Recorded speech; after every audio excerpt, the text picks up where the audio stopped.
Sriram. Lakshmi tax విజయ ప్రసన్న ఆంజనేయ స్వామి ఆలయం గత 26 సంవత్సరాల నుంచి విజయ ఆంజనేయ స్వామి విగ్రహం భూగర్భంలో దొరికినప్పటి నుంచి 26 సంవత్సరాలుగా నిరంతరం అన్నదాన కార్యక్రమం జరపడం జరుగుతుంది.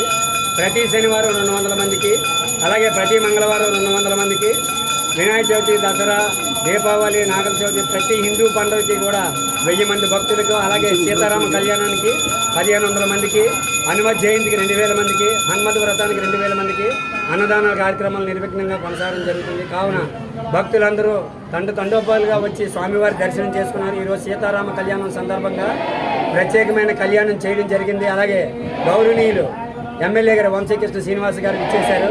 అలాగే వైసీపీ వాజ్పేయి గణేష్ కుమార్ గారు కూడా విచ్చేశారు.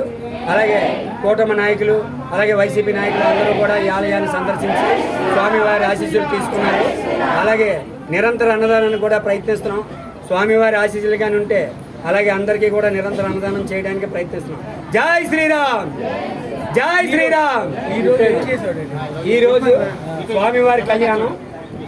స్వామివారి కళ్యాణం సీతారామ కళ్యాణం అంగరంగ వైభవంగా జరపడం జరిగింది. అలాగే 1500 మందికి అన్నదాన కార్యక్రమం కూడా జరపడం జరుగుతుంది. కావున భక్తులందరూ తీర్థప్రసాదాలు స్వీకరించి స్వామివారి ఆశీస్సులు పొందుతున్నారు. పొద్దున్నుంచి ఖాళీ లేదు ఆలయం, ఇప్పుడే కొంచెం తెరిపించింది.